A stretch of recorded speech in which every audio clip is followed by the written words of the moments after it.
کبھی کسی سرکاری دفتر مطلب ٹیکس کے محکمے یا پاسپورٹ آفس میں اپنا کوئی کام کروانے کے لیے گھنٹوں قطار میں کھڑے ہو کر یہ احساس ہوا ہے کہ یہ پورا نظام کس قدر بے حس ہے؟ ہاں بالکل، ایسا لگتا ہے جیسے ہم وہاں انسان نہیں، بس کوئی چیز ہیں۔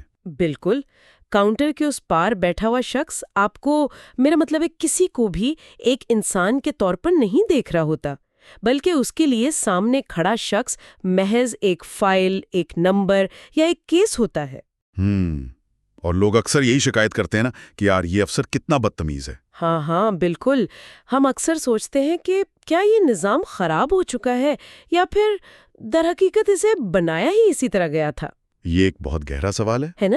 مطلب کیا حکومتیں اور بڑے ادارے واقعی کسی بہت بڑی بے جان مشین کی طرح کام کرنے کے لیے ڈیزائن کیے گئے ہیں جس میں انسانوں کی حیثیت صرف گھومتے ہوئے پرزوں جیسی ہے، یا پھر یہ ایک جیتا جاگتا سانس لیتا ہوا ایسا نظام ہے جو انسانوں کی نفسیات اور ان کے بدلتے ہوئے ماحول کے ساتھ جڑا ہوا ہے؟ یہی تو اصل بحث ہے۔ جی، تو آج کے اس گہرے مطالعے کا مقصد پبلک ایڈمنسٹریشن یعنی عوامی نظام نسق کے مختلف نظریات اور نقطۂ نظر پر مبنی ایک جامع دستاویز کا جائزہ لینا ہے۔ مقصد یہ سمجھنا ہے کہ وقت کے ساتھ ساتھ اداروں کو چلانے اور سمجھنے کے انداز میں کیسے تبدیلی آئی۔ بالکل، اور یہ جاننا بہت ضروری ہے۔ ٹھیک ہے، آئیے اس کا تفصیلی جائزہ لیتے ہیں اور دیکھتے ہیں کہ ان نظریات کی تہوں میں کیا چھپا ہے۔ یہاں جو بات حیران کن ہے وہ یہ ہے کہ ہم اکثر ان دفتری رویوں کو، جیسا کہ ابھی آپ نے ذکر کیا، انفرادی خرابی سمجھ لیتے ہیں، جبکہ یہ دستاویز ہمیں بتاتی ہے کہ یہ باقاعدہ ایک ارتقائی سفر دکھاتی ہے۔ اچھا، ارتقائی سفر سے کیا مراد ہے؟ مطلب یہ کہ کیسے ہم نے اداروں کو ایک مشینی ڈھانچے سے لے کر آہستہ آہستہ ایک سماجی اور ماحولیاتی نظام کے طور پر دیکھنا شروع کیا۔ یہ سفر بہت دلچسپ ہے۔ تو اس سفر کا آغاز کہاں سے ہوتا ہے؟ مطلب پہلا قدم کیا تھا؟ اس کا باقاعدہ آغاز اس دور سے ہوتا ہے جسے ہم کلاسیکل اپروچ یا روایتی نقطہ نظر کہتے ہیں۔ ایل ڈی وائٹ، لوتھر گلک اور لنڈل اروک جیسے ماہرین اس کے بڑے حامی تھے۔ اور یہ لوگ کس چیز پر زور دیتے تھے؟ دیکھیں، اس نظریے کی بنیاد ایک بہت ہی سخت اور خشک اصول پر رکھی گئی تھی جسے سیاست اور انتظامیہ کی علیحدگی کہا جاتا ہے۔ انگریزی میں سے پالیٹکس ایڈمنسٹریشن ڈائیکاٹمی کہتے ہیں۔ مطلب سیاست الگ اور انتظامیہ بالکل الگ؟ بالکل، اس تصور کے مطابق سیاست دانوں کا کام پالیسی بنانا ہے اور انتظامیہ کا کام اس پر عمل درآمد کرنا ہے، اور وہ بھی بغیر کوئی سوال اٹھائے۔ یعنی سیاستدان سوچیں گے اور دفتری بابو بس آنکھیں بند کر کے عمل کریں گے؟ ہاں، بالکل یہی سوچ تھی۔ ان کا سارا زور رسمی ڈھانچے، ایک سخت درجہ بندی اور تخصیص پر تھا۔ تخصیص کا مطلب ہے کہ ہر شخص کا ایک مخصوص کام ہے اور وہ بس وہی کرے گا۔ صحیح، لیکن اس میں انسان کہاں گیا؟ انسان تو تھا ہی نہیں نا۔ اسی لیے اس ماڈل میں غیر شخصی رویے یعنی امپرسنالٹی پر بہت زور دیا گیا۔ کارکردگی ہی سب کچھ تھی، اور مزے کی بات یہ ہے کہ یہ نقطہ نظر مانتا ہے کہ اچھی حکومت کا مطلب لازمی طور پر خود مختار حکومت نہیں ہے۔ ارے واہ، یہ تو بہت ہی روبوٹک قسم کی سوچ ہے، اور میرے خیال میں اسی سوچ کو میکینیکل یا سائنسی نقطہ نظر نے مزید آگے بڑھایا ہے نا؟ ایف ڈبلیو ٹیلر، مونی اور ریلے جیسے لوگوں کا کام جو اسی پہلے حصے میں آتا ہے۔ بالکل صحیح کہا آپ نے۔ سائنسی نقطہ نظر تو ایک قدم اور آگے چلا گیا۔ انہوں نے بھی سیاست اور انتظامیہ کو الگ رکھا، لیکن انہوں نے سائنسی طریقوں کو شامل کر لیا۔ سائنسی طریقے جیسے مشاہدہ، تحقیق وغیرہ؟ جی، انہوں نے کام کرنے کے طریقوں کا تجزیہ کرنا شروع کیا، اور سب سے بڑی بات، انہوں نے منصوبہ بندی کرنے والوں یعنی مینیجرز اور عمل کرنے والوں یعنی ورکرز کے درمیان ایک واضح لکیر کھینچ دی۔ یعنی مینیجر دماغ ہے اور ورکر صرف ہاتھ پاؤں ہیں۔ یہاں یہ بات واقعی بہت دلچسپ ہو جاتی ہے۔ ذرا ایک جدید فاسٹ فوڈ ریسٹورانٹ کے کچن کی اسمبلی لائن کا تصور کریں۔ ہاں، وہ ایک بہترین مثال ہے نا؟ اس سائنسی ماڈل کے تحت مینیجر نے دفتر میں بیٹھ کر یہ حساب لگا لیا ہے کہ برگر کی پیٹی کو ٹھیک 3 منٹ بعد پلٹنا ہے۔ اب جو ورکر وہاں کھڑا ہے نا، اس کا کام صرف وہ ٹائمر دیکھنا ہے۔ بالکل، اسے اپنا دماغ استعمال کرنے کی اجازت نہیں ہے۔ ہاں، اگر 2 منٹ بعد ہی برگر جلنے لگے تب بھی وہ ورکر اپنی مرضی سے اسے نہیں پلٹ سکتا۔ لیکن مجھے ایک بات بتائیں، کیا یہ دونوں نظریات ایک بہت بڑی حقیقت کو نظر انداز نہیں کر رہے تھے؟ کون سی حقیقت؟ یہی کہ بھئی ادارے مشینیں نہیں چلاتے، انسان چلاتے ہیں۔ انسانوں کے بغیر صرف رسمی اصول، یہ ٹائمر اور یہ لکیریں کیسے کامیاب ہو سکتی ہیں؟ انسان تھکتے ہیں، ان کا موڈ ہوتا ہے، آپس میں بات چیت کرتے ہیں۔ بالکل، اور آپ کا یہ سوال بالکل نشانے پر لگا ہے، اور دراصل بالکل اسی تنقید کے نتیجے میں، یعنی انسانی پہلو کو نظر انداز کرنے کی وجہ سے 1930 کی دہائی میں ایک نیا انقلاب آیا۔ اچھا، تو مطلب لوگوں کو احساس ہو گیا تھا کہ یہ مشینی ماڈل کام نہیں کر رہا۔ جی، اور اس بغاوت کو ہم انسانی تعلقات کا نقطہ نظر یا ہیومن ریلیشن اپروچ کہتے ہیں۔ اوہ ہاں، دستاویز میں سائمن کی کتاب ایڈمنسٹریٹو بیہیویئر کا بھی تو حوالہ دیا گیا ہے نا، اسی حوالے سے۔ جی بالکل، سائمن اور اس کے ساتھیوں نے واضح کیا کہ اب سارا زور غیر رسمی عناصر پر آ گئے۔ غیر رسمی عناصر مطلب جو دفتر کے اندر کی گپ شپ اور دوستیاں ہوتی ہیں؟ بالکل، گروپ کے تعلقات، افراد کا اپنا کیا کردار ہے، لیڈرشپ کیسی ہے، ترغیب یا موٹیویشن کیا ہے، ملازمین کا اطمینان سب سے اہم ہو گیا۔ یعنی وہ جان گئے کہ اگر بندہ خوش نہیں ہے تو وہ مشین کی طرح کام بھی نہیں کرے گا۔ ہاں، اور سب سے اہم بات یہ ہوئی کہ سیاست اور انتظامیہ کو الگ رکھنے کا جو پرانا نظریہ تھا اسے مکمل طور پہ ختم کر دیا گیا، اور دوسرے سماجی علوم جیسے نفسیات کو بھی انتظامی امور میں شامل کیا گیا۔ یہ تو ایک بہت بڑی تبدیلی تھی، اور اسی نے آگے چل کر طرز عمل یعنی بیہیویئرل نقطۂ نظر کی بنیاد رکھی۔ میں دیکھ رہی تھی کہ جان بی واٹسن کے 1925 کے کام کا ذکر ہے، جس نے انسانی طرز عمل کے مشاہدے پر زور دیا۔ بالکل، واٹسن نے بنیاد رکھی اور پھر چیسٹر برنارڈ کا کام سامنے آیا۔ 1948 کی ان کی کتاب دی فنکشنز آف ایگزیکٹو اس نظریے میں بہت اہمیت رکھتی ہے۔ ہاں، میں نے اس کے وہ 4 اہم نکات پڑھے۔ پہلا تو یہی کہ تنظیم کوئی مشینی پرزہ نہیں بلکہ ایک متحرک سماجی نظام ہے۔ بالکل، ایک جیتا جاگتا نظام۔ اور دوسرا نقطہ جو انہوں نے دیا وہ یہ تھا کہ جو غیر رسمی تنظیم ہوتی ہے نا، وہ دراصل اس رسمی ڈھانچے کو سہارا دیتی ہے۔ یعنی وہ جو کینٹین پر بیٹھ کر لوگ چائے پیتے ہیں وہ دراصل پورے دفتر کو جوڑے رکھتا ہے۔ بالکل صحیح سمجھی آپ۔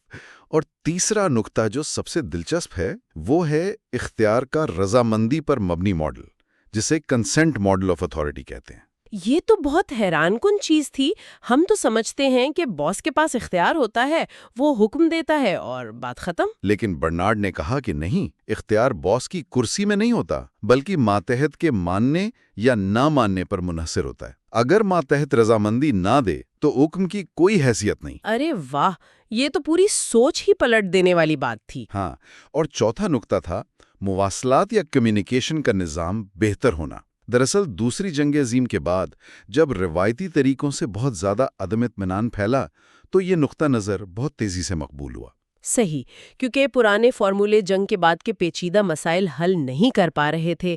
اس میں میسلو اور رگز کے کام کا بھی ذکر ہے نا؟ جی، ان لوگوں نے شماریات اور ریاضی کا استعمال کر کے انسانی طرز عمل کی پیشین گوئی کرنے کی کوشش کی۔ ان کا مقصد ایک نیا رسمی سائنسی نظریہ بنانا تھا۔ لیکن یہیں پر آ کر میں ایک بہت بڑی الجھن کا شکار ہو گئی ہوں۔ اچھا، کیا الجھن؟ دیکھیں، دستاویز کے آخر میں اس بیہیویئرل نقطہ نظر پر بھی تنقید کی گئی ہے، اور عجیب بات یہ ہے کہ تنقید یہ ہے کہ اس نظریے نے، میں الفاظ دہرا رہی ہوں، انسانی عوامل کو نظر انداز کیا اور اقدار کو خارج کر دیا۔ مطلب میں حیران ہوں کہ ایک ایسا نظریہ جو شروع ہی اس بات پر ہوا کہ طرز عمل اور نفسیات کو سمجھنا ہے، وہ انسانوں کو کیسے نظر انداز کر سکتا ہے؟ یہ تو تضاد ہے نا؟ بظاہر یہ واقعی ایک بہت بڑا تضاد لگتا ہے، لیکن دستاویز میں اس تنقید کا باقاعدہ ذکر موجود ہے اور اس کے پیچھے ایک بہت گہری وجہ ہے۔ وہ وجہ کیا ہے؟ دیکھیں، جب ان مفکرین نے انسانوں کا مطالعہ شروع کیا تو شاید انہوں نے انسان کو ایک مخصوص سائنسی دائرے میں قید کرنے کی کوشش کی۔ ان پر شماریات اور ڈیٹا کا جنون سوار ہو گیا۔ یعنی انہوں نے جذبات کو بھی نمبروں میں تبدیل کرنے کی کوشش کی؟ بالکل، وہ چاہتے تھے کہ انسانی طرز عمل کی ویسی ہی پیشن گوئی کر سکیں جیسی فزکس میں ہوتی ہے۔ اس چکر میں انہوں نے انسانی اقدار، اخلاقیات اور جذبات کو باہر نکال دیا کیونکہ انہیں ریاضیاتی ماڈل میں فٹ نہیں کیا جا سکتا تھا۔ تو تنقید کرنے والوں نے ٹھیک ہی کہا کہ انہوں نے انسان کو دوبارہ ایک مشین بنا دیا، بس اس بار یہ ایک نفسیاتی مشین تھی۔ جی، جس سے انسانی اقدار پیچھے رہ گئیں۔ یہ تو واقعی سوچنے کی بات ہے۔ جب اندرونی انسانی طرز عمل بھی پوری تصویر پیش نہ کر سکا تو پھر انہوں نے کیا کیا؟ اگر ہم اس کا تعلق وسیع تر تناظر سے جوڑیں تو یہی وہ وقت تھا جب ماہرین نے سمجھا کہ اداروں کے اندر دیکھنا کافی نہیں ہے، اب ہمیں اداروں کے ارد گرد کے ماحول کی طرف دیکھنا ہوگا۔ اور یہاں سے ایکولوجیکل اپروچ یا ماحولیاتی نظام کا نقطہ نظر سامنے آتا ہے۔ میں سوچ رہی تھی، ہم حیاتیات میں ایکولوجی کا لفظ پڑھتے ہیں نا، جس کا مطلب ہوتا ہے جانداروں کا اپنے ماحول سے تعلق۔ بالکل وہی تصور یہاں پبلک ایڈمنسٹریشن میں لایا گیا۔ رابرٹ ڈہل جیسے لوگوں نے بیوروکریسی کو ایک ایسا سماجی ادارہ مانا جو خلا میں نہیں بلکہ اپنے سیاسی، معاشی اور ثقافتی نظاموں کے ساتھ مسلسل تعامل کر رہا ہے، انٹریکٹ کر رہا ہے۔ یعنی آپ کا ادارہ کیسا چلے گا یہ اس بات پر منحصر ہے کہ آپ کے ارد گرد کا معاشرہ کیسا ہے۔ اس میں جان ایم گوس اور ایف ڈبلیو رگز کے ماڈلز بہت اہم ہیں۔ جی ہاں، جان ایم گوس نے 7 ایسے ماحولیاتی عوامل بتائے جو انتظامیہ پر اثر انداز ہوتے ہیں، جیسے لوگ، جگہ، طبعی ٹیکنالوجی، سماجی ٹیکنالوجی، خواہشات و نظریات، تباہی اور شخصیت۔ اس میں یہ جو تباہی یا کیٹاسٹروف کا ذکر ہے وہ بہت دلچسپ ہے۔ جیسے کوئی زلزلہ یا وبا آ جائے تو راتوں رات حکومت کا پورا کام کرنے کا انداز بدل جاتا ہے۔ بالکل، اور پھر ایف ڈبلیو رگز نے اسی سوچ کو مزید آگے بڑھایا۔ انہوں نے 5 عوامل کا ذکر کیا: معاشی، سماجی، علامتی، مواصلاتی اور سیاسی۔ اور ان عوامل کی بنیاد پر رگز نے معاشروں کی 3 مثالی اقسام پیش کی۔ ہاں، وہ 3 ماڈلز وہ بہت ہی زبردست ہے۔ پہلا تھا ریفریکٹڈ ماڈل، جیسے کہ امریکہ کا نظام، جہاں ہر ڈھانچہ ایک مخصوص کام کرتا ہے، مطلب تعلیم کا ادارہ الگ، صحت کا الگ، سیاست الگ۔ جی، اور دوسرا تھا فیوزڈ ماڈل، جس کی مثال فلپائن یا پرانے قبائلی نظاموں کی دی گئی، جہاں کوئی تفریق نہیں ہوتی، ایک ہی فرد یا ڈھانچہ سارے کام کر رہا ہوتا ہے، وہی معیشت دیکھ رہا ہے، وہی سیاست۔ اور تیسرا تھا پرزمیٹک ماڈل، جیسے تھائی لینڈ، جہاں انتظامی ڈھانچہ سماجی، معاشی اور ثقافتی ڈھانچوں کے ساتھ گھل مل جاتا ہے۔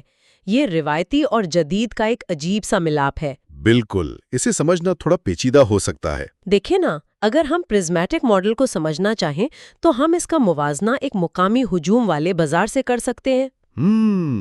وہ کیسے؟ مطلب آپ ایک پرانے بازار میں جائیں، وہاں سیاست، معیشت اور سماجی تعلقات سب ایک ہی دکان پر طے ہو رہے ہوتے ہیں۔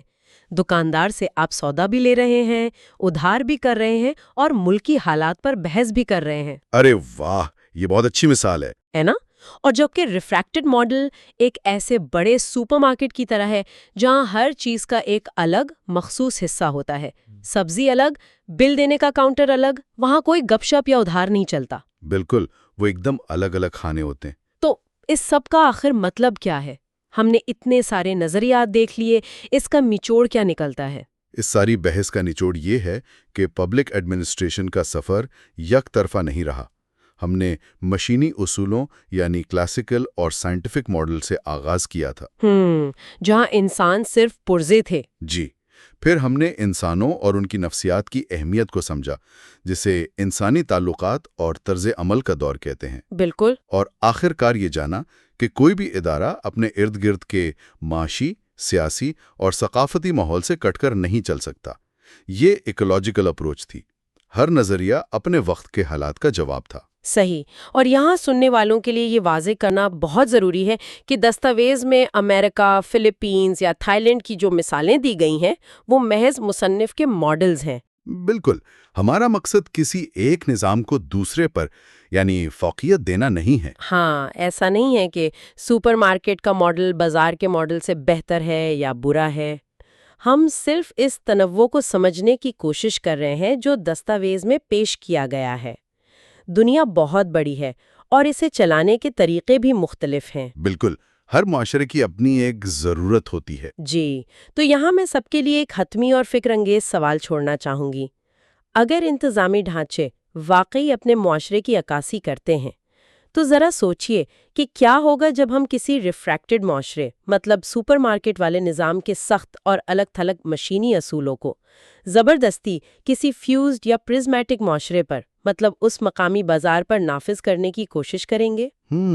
بغیر اس کے ماحولیاتی حقائق کو سمجھے۔ بالکل، بغیر ان کے کلچر کو سمجھے۔